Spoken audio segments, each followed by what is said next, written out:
வணக்கம் மாணவர்களே. நீங்கள் சங்கிலியன் என்ற பெயரை கேள்விப்பட்டிருக்கின்றீர்களா? இலங்கையிலே போர்த்துகேயர் வருவதற்கு முன்னர் 3 அரசுகள் இருந்தன. அவற்றுள் ஒன்று யாழ்ப்பாண அரசு. யாழ்ப்பாண அரசை இறுதியாக ஆண்ட மன்னன் சங்கிலியன். யாழ்ப்பாணத்தில் நீங்கள் இந்த சிலையை பார்த்திருப்பீர்கள். இதுதான் சங்கிலியனின் சிலை. சங்கிலி குமாரன் என்று அழைக்கப்படும் 2ஆம் சங்கிலியன் யாழ்ப்பாண அரசின் கடைசி தமிழ் மன்னன்.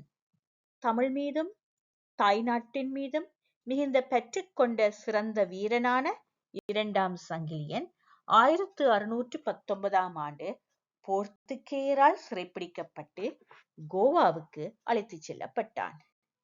அங்கே 1621ஆம் ஆண்டு தூக்கிலிட்டு கொல்லப்பட்டான். இது நாம் இன்று யாழ்ப்பாணத்தில் காணக்கூடிய மந்திரி மனை என்று அழைக்கப்படும் கட்டிடத்தின் முகப்புத் தோற்றம். அதன் வெளிப்புறமும் உட்புறமும்.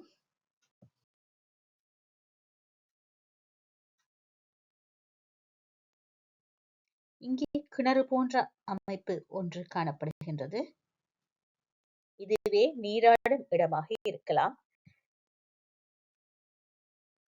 காணொளிகளை உடனுக்குடன் அறிந்து கொள்ள சப்ஸ்கிரைப் பண்ணி நோட்டிபிகேஷன்ஸ் பட்டனையும் அழுத்துங்கள். அடுத்த காணொளியில் சந்திக்கும் வரை நன்றி, வணக்கம்.